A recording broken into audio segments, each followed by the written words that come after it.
నమస్తే, నేను మీ ఈ6 న్యూస్కి స్వాగతం. వార్తల్లోని ముఖ్యాంశాలు.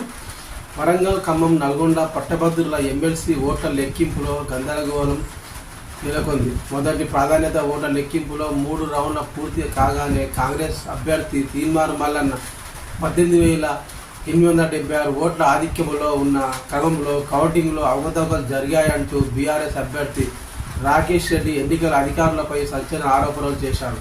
కౌంటింగ్ ఏకపక్షంగా సాగుతుందని, కౌంటింగ్ ఏజెంట్ల సంతకాలు లేకుండానే 3వ రౌండ్ లీడ్ను ప్రకటించారని అన్నారు. ప్రజాస్వామ్యబద్ధంగా వ్యవహరించలేదని, తన సందేహాలను నివృత్తి చేయకుండా ఏకపక్షంగా వ్యవహరిస్తున్నారని మండిపడ్డారు.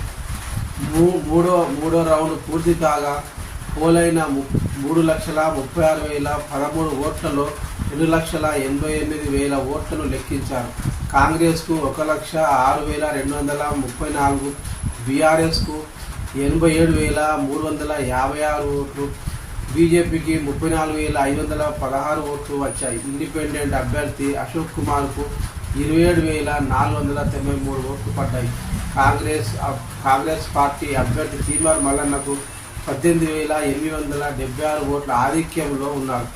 4వ రౌండ్లో 48,013 ఓట్ల లెక్కింపు కొనసాగుతుంది. ఈ రెండులోనూ తీన్మార్ మల్లన్న స్పష్టమైన ఆధిక్యం కనబరుస్తున్నట్టు తెలుస్తుంది. అయితే మొదటి ప్రాధాన్యత ఓట్లలో ఫలితం తేలే అవకాశం లేకపోవడంతో రెండో ప్రాధాన్యత ఓట్ల లెక్కింపు అనివార్యం కానుంది.